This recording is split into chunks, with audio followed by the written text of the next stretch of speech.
Doctor साहब emotionally detach हम कैसे करें? वो जैसे हम कॉर्ड कटिंग तो हम कर नहीं सकते कि जी आप कॉर्ड कटिंग कर ले और आप नहीं, हम तो नहीं हो सकते।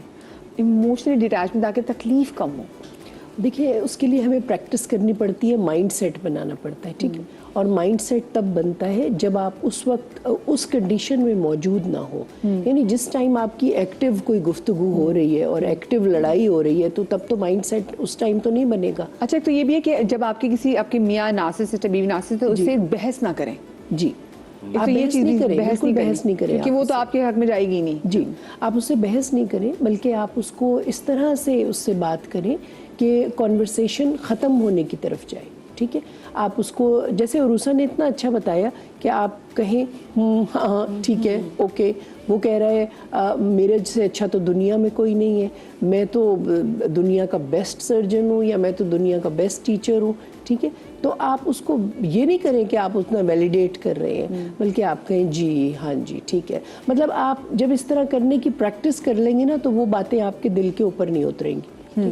देखिए वो एक तो मैनिपुलेट करेगा आपको, एक अपनी तारीफ करेगा और दूसरे उसको एम्पैथी नहीं होगी। जब उसको एम्पैथी नहीं होगी तो आप अगर कुछ अच्छा कर रहे हैं या आप उसके लिए बहुत कोई फीलिंग्स, सॉरी आपकी बात काट रही, लेकिन बड़ी फनी सी एग्जांपल ज़हन में आ रही है कि जैसे पंजाबी फिल्मों के गाने नहीं होते थे कि जो हीरो है, जो सुल्तान रही है, वो यूं गुस्से में खड़ा होता था, वो जो हीरोइन इसके पीछे घूम रही सुल्तान रही है गुस्से में खड़े में।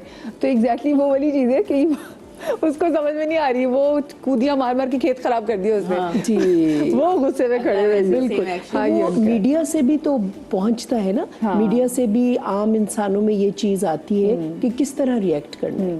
तो एक जो हीरो है, अब वो नार्सिसिस्ट तो हीरो बना हुआ है, वो तो अपने आप को समझ रहा है कि मैं हीरो हूँ जिंदगी का। मैं अब सोच रही हूँ कि हमारी तो वाकई, आपने मीडिया की बात की, हमारी तो शायरी में भी वो महबूब अगर आपका नार्सिसिस्ट हो, जैसे वो मोरा से वो राग राखो माज मोरा सैया मुँह से बोले ना मैं लाख जतन कर हारी। क्या अच्छा आप वाकई से शायरी पढ़े तो मनाने में गुजर गया, मनाने में जी हाँ, ये एक अच्छी फैंटेसी है कि इसको मनाते रहो। और आप महबूब को नार्सिसिस्ट खुद बना रहे हैं, उसकी इतनी तारीफें कर रहे हैं, इतनी शायर जो हैं वो पकड़ के अपने महबूब की इतनी तारीफें कर दी कि सर पे चढ़ गया महबूब का तो सर साथ में। मैं ऐड करूंगा कि नार्सिसिस्ट को बेसिकली तारीफ इतनी रास आती नहीं है। या तो अगर आप शरीफ आदमी की तारीफ करें सुबह से लेके 2 बार, वो तो बड़ा खुश होगा, उसको तो अच्छा लगेगा कि मेरा महबूब मेरी तारीफ करता है, वैलिडेट करता है, मुझे सुबह कॉन्फिडेंस दे देता है, उसका दिन अच्छा गुजर जाता है। लेकिन अगर कोई नार्सिसिस्ट है और अगर आप उसकी तारीफ कर रहे हैं, या भी आप बात कर रही थी बहस वाली, ये तो उनकी ऑक्सीजन है।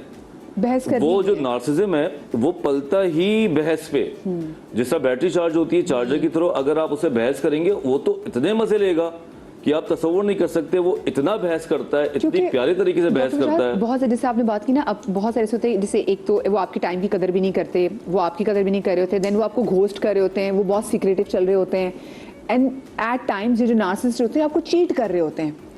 और अगर खुदा ना खासा ये पकड़े जाएं तो ये और दिलेर हो जाते हैं, वो भी आप पे डाल देते हैं। 3 मिनट पहले ये होगा कि मैंने तुम्हारे मोबाइल पे फला चीज ये देखी और तुम मुझे धोखा दे रहे हो, समझ लो कहानी स्टार्ट यहाँ से। और 3 मिनट के बाद ये होगा आई एम सॉरी, गलती मेरी, मैंने तुम्हारा मोबाइल देखा। जाने भी नहीं देगा ना, एंड यहाँ पे होगा 3 मिनट की कहानी, अब आप खुद ही बना लें स्क्रिप्ट। एंड ये होगा कि आई एम सॉरी, ये मेरी गलती थी, मैंने तुम्हारा मोबाइल देखा। जो तकलीफ है तब वो और तकलीफ में आ गया। क्यों? क्योंकि वो ऐसा गेम करेगा, तुम्हें क्या पता, मुझे तो पता है, तुम्हें ये हिम्मत कैसी हुई, तुम्हें पता है ये कौन है। आपने वो जो आपने बताया ना, 3 तरीके आपको बताने के ब्रेक की तरफ जा रही हूँ क्योंकि भाई देखें बहुत जरूरी है कि आप सीखें, आप खुद सीखें अपने आप को, बजाय कि अपना मेंटल पीस बर्बाद करें। सीखें। छोटी सी ब्रेक के बाद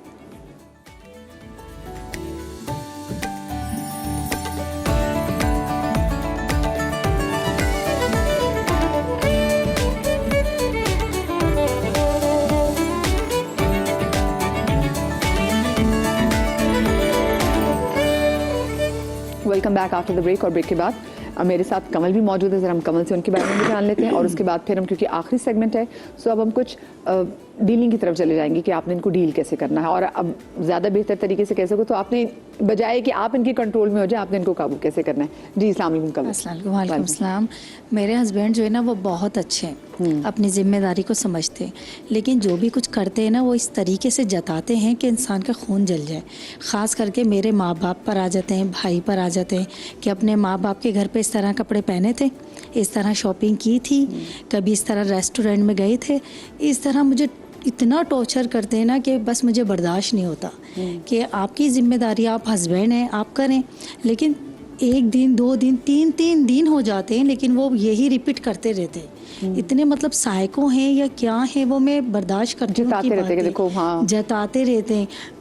अम्मी के यानी घर कि वो कहते गई हैं कि थी, आप मैंने तुम्हारी जिंदगी में बस किया। मैं कर रहा हूँ। कभी माँ बाप के घर पे नहीं खाया, माँ बाप के घर पे अच्छा नहीं पहना, भाभी ने सूट देखा था, मैंने कैसा दिलाया है, बताया उनको कहाँ से दिलाया है। यानी इस तरह टॉर्चर करते हैं लफ्ज़ से कि मेरा दिल ऐसा चाहता है कि मैं इनसे कोई चीज़ ना लूँ, अपनी जिम्मेदारी खुद उठाऊं। सब कुछ बर्दाश्त नहीं होते। उनके जो लफ्ज़ होते हैं ना इस तरह होते हैं कि दिल चीर जाए बंदे का कि सब कुछ मैं कर रहा हूँ।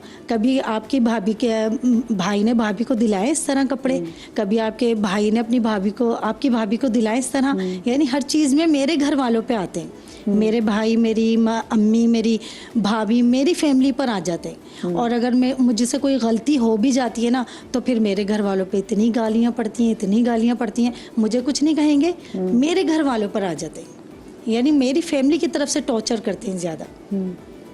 ये चीज़ है। अब जैसे ये डॉक्टर साहब ने कहा था गाड़ी का, तो मुझे अम्मी के घर आए लेने के लिए, तो रेंट की गाड़ी थी वो, लेकिन बार बार 3 दिन तक वो मुसलसल घर में ये टॉपिक रहा है। गाड़ी देखी थी आपके भाई ने, कितनी बड़ी गाड़ी लाया था मैं, भाभी ने देखी थी मैंने कैसा रखा हुआ है आपको, कभी इस तरह रही हो अपने माँ बाप के घर में। तो वो लफ्ज़ ऐसे होते हैं कि बस दिल ज़ख्मी हो जाए। ये किस तरह इंसान बर्दाश्त करेगा? ये नहीं समझते कि मेरी तो जिम्मेदारी है, बीवी पर लगा रहा हूँ, खर्च कर रहा हूँ, तो वो तो है, लेकिन मुझे माँ बाप की तरफ से जो है ज़ख्मी करते हैं। डॉक्टर साहब, आपको क्या लगता है कि क्या चीज़ है और ये फिर कैसे ये फील करना कैसे कम करें ये? सो इसमें प्रीडोमिनेंटली ये फील हो रहा है कि वो इनको इन्फीरियर दिखाना चाहते हैं और अपने आप को सुपीरियर दिखाना, और जो कि हॉलमार्क भी है इस पर्सनालिटी डिसऑर्डर का। सो इसमें यही है कि अगर हम चूँकि रेमेडीज़ और उसको देखेंगे तो थोड़ा सा पीछे जाएं, रूट कॉज को देखें कि कोई भी इंसान नार्सिसिस्टिक पर्सनालिटी डिसऑर्डर कब बनता है, क्या क्या व्हाट इट टेक्स, जेनेटिक एंडावमेंट है, कुछ ना कुछ माहौलियाती क्या वो बचपन है, को ट्रॉमा होता है जो और ऐसे ट्रॉमा है, childhood trauma, abuse, parental conflicts, और फिर जहाँ बच्चों पे बहुत क्रिटिसिज्म किया जाता है, बच्चे एज अ डिफेंस ये वाले बिहेवियर्स अपनाते हैं जिसमें एग्जैजरेटेड सेल्फ ईगो हो उनकी और इन्फ्लेटेड सेल्फ स्टीम्स हो। सो आइडियली तो उनकी सेल्फ स्टीम लो है ना जिसको, सो कहीं ना कहीं आपको। डॉक्टर साहब मुझे बताएं, जैसे ना नार्सिसिस्ट को अपनी तारीफ सुनी होती है, तो अगर मुझे लगता है कि माएँ भी अपने बच्चों को नार्सिसिस्ट बना रही है, उसको बार बार हर चीज़ को बहुत अप्रिशिएट करे, वेरी गुड, वेल डन, जो मेरे बेटे ने किया तो कोई कर नहीं सकता, क्या आप तो ये ऐसी सुपर आदत है हीरो जिससे हम हैं बच्चों को और नार्सिसिस्ट बना रहे हैं? आप तो सुपर हीरो हैं, आप तो बिल्कुल स्पाइडरमैन की तरह सबसे ये कर best लेते है, हैं। हाँ। सो यू नो आप आइडियलाइज तो कर रहे हैं कहीं ना कहीं, आइडियलाइज एंड फ्यूल भी कर रहे हैं वो बिहेवियर्स कंटिन्यूसली। यानी कि जब माँ बाप भी बहुत एक्स्ट्रा, Exactly. एक तो मैं ये नहीं कह रही तारीफें ना करें, क्योंकि मेरे माँ बाप ने कभी मैं तारीफ नहीं की तो हमें लेनी ही आती तारीफ, लेकिन एक्स्ट्रा तारीफें करके ना आप बच्चे का दिमाग खराब कर देते सो हैं। एक्स्ट्रा यकीनन जो चीज़ है, जस्ट है, आपने कोई कामयाबी हासिल की है, कोई क्रेडेंशियल्स है, बट आप उसको ये कहते हैं आप दुनिया में बेहतरीन हो गए, या सो यू नो अगर आप कराची में बेस्ट हैं तो इसको इसी पे लेवल पे रहने दें, स्कूल में बेस्ट हैं तो वहाँ रहने दें। मेरे पेरेंट्स को रीजन कहते हैं तुम बेस्ट हो बेटा, कुछ भी तुम बोला I am the best. I am the best. मैं अक्सर लोगों को देखती हूँ, मैंने कहा ये तो बजाय कि आप बच्चों को हम्बल बनाया, अगर आप हर जगह बोलें कि आई एम द बेस्ट, तो वो काइंड ऑफ वो अपने अंदर रिफ्लेक्ट कैसे करेंगे, उनको इम्प्रूव कैसे होना है, बेस्ट कैसे अच्छा हो सकता हाँ, है, बेस्ट तो इज द अल्टीमेट ना। परफेक्शन में तो फिर कोई मार्जिन नहीं है ना बेहतरी इम्प्रूव का। कैसे कराएंगे, कल को उनकी कोई ऐसी चीज़ें होंगी जिनको इम्प्रूवमेंट, और इन रवैयों में भी यही ज़्यादा देखने में आता है ना कि ही फील्स कि मैं I am the super, I am the ultimate, उससे ऊपर इनको क्या करना चाहिए? सो कितनी शादी को टाइम हुआ? 13 साल हो गए 13 साल हो मेरी गए। सो शादी अब को। आपको उनका रवैया और पैटर्न समझ आ गया है, बिल्कुल उनकी समझ आ बिहेवियर गया। समझ आ गए। बिल्कुल। ज़्यादा अच्छा तो मैडम बताएंगी, साइकोथेरेपिस्ट है, खामोश but रहती हूँ मैं। उसमें बेहतर यही है कि जो आर्ग्यूमेंट का टाइम है उसको कम कर दें, और वो इस तरह के अपनी वीकनेस भी ना शो करें ना कि उनके रवैयों से आपके ऊपर फ़र्क पड़ रहा है। सो इन चीज़ों को थोड़ा सा हमें ब्लॉक करना पड़ता है किसी तरीके से कि अपने आप को शेप में रखते हुए कि आपको फ़र्क भी ना पड़े, एटलीस्ट उनको दिखे नहीं, बिकॉज दैट फ्यूल्स हिम ना कि ये उन्हें तकवीयत मिलती है इस चीज़ से। सो बाकी नहीं जी। देखिए एक तो मुझे बहुत अच्छी बात लगी, इन्होंने शुरू करते ही कहा मेरे शौहर बहुत अच्छे, ठीक है, तो वो आपका ओपनिंग स्टेटमेंट जो था ना वो ये भी बता रहा है कि आप दिल से तो उनको पसंद करते हैं, तो आप ऐसी क्या खूबियाँ उनकी और हैं जो आप पसंद करते हैं? खूबियाँ ख्याल रखते हैं, सारी जिम्मेदारी उठाते हैं, शॉपिंग कराते हैं, सब चीज़ें हैं, लेकिन वो इस बात पर आ जाते हैं क्या माँ बाप के घर पे आपने किया था, जताते हैं। माँ बाप के घर पे इस तरह के अच्छे कपड़े अच्छा, अगर पहने आप थे, कह दें कि हाँ मैंने नहीं किया था, नहीं किया, तो फिर वो खुश हो जाएंगे। बस तो बस। अगर अगर ये ये चीज़ है। हकीकत है, अगर मतलब मैं तो आपको बहुत सिंप्लीफाइड सोल्यूशन दे रही हूँ कि अगर ये वाकई हकीकत है जी। तो आप एक दफ़ा उनकी हकीकत मान क्यों नहीं लेती, और अगर ये हकीकत नहीं है तो फिर जाहिर है कि वो एक बात को गलत कर रहे हैं।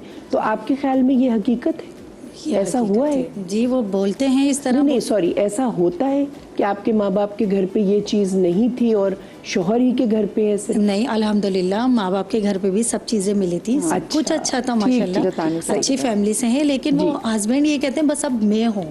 एक किसी महफिल में भी जाते हैं ना, तो ऐसा तो किसने नहीं है देखा कि आपने कैसे? कभी अप्रिशिएट ना किया हो उनको? नहीं, मैं करती क्योंकि हूँ, उनको करती हूँ। अप्रिसिएशन मिली नहीं तो वो फिर आपको बता के करवा रहे हैं, हाँ, आपसे ले बता रहे के हैं। करवाते हैं कि अच्छा, अपने बहन भाइयों की भी हेल्प करते हैं? मैं नहीं, वो आपके शौहर जिस तरह आपकी हर ज़रूरत को पूरा करते हैं, तो क्या उनकी पर्सनैलिटी का ये स्टाइल है? अपने माँ बाप की और हाँ, बहन माँ बाप भाइयों की भी हेल्प करते हैं, बहन भाई की भी करते हैं। करते हैं। ठीक, उनको भी जताते हैं कि देखो मैंने तुम्हारे लिए क्या किया? जी। अच्छा, अब उनको उनका भी इतना ज्यादा मुझे पता नहीं है, लेकिन मेरे साथ जो प्रॉब्लम है वो और यही जता है। देते हैं। वैसे अच्छे हैं, लेकिन जता के करते हैं। हाँ। जो भी डॉक्टर अब साहब, जैसे कुछ चाय के कहना कप, चाहते हैं, एक आपको क्या लग छोटी रहा है, सी क्या बात है, करना चाहिए? फैमिली में चाय के कप आते हैं, जब भी वो चाय मैं पीती हूँ, ये इतने महंगे कप में लेकर आए थे, कभी इतने महंगे कप में चाय पी है, तो इस तरह टॉर्चर करते हैं। अच्छा, टॉर्चर आप इसको क्यों कह रही हैं? मतलब देखिए, वो आपको सिर्फ बता रहे हैं ना कि ये एक दफा आप उनकी खुल के तारीफ अब कर मैं दें आपकी उनके जिंदगी में साथ। आई तो आपके नसीब जी। खुले, देखिए, ताकि बिल्कुल आज आप भी चाय कहते पी हैं। रहे हैं। जी, आप उनसे कहें कि मैं जो आप सब कुछ मेरे लिए कर रहे हैं वो बहुत काबिल सताइश है, और मैं बहुत शुक्रगुजार हूँ कि आप मेरे लिए इतना अच्छा कर रहे हैं।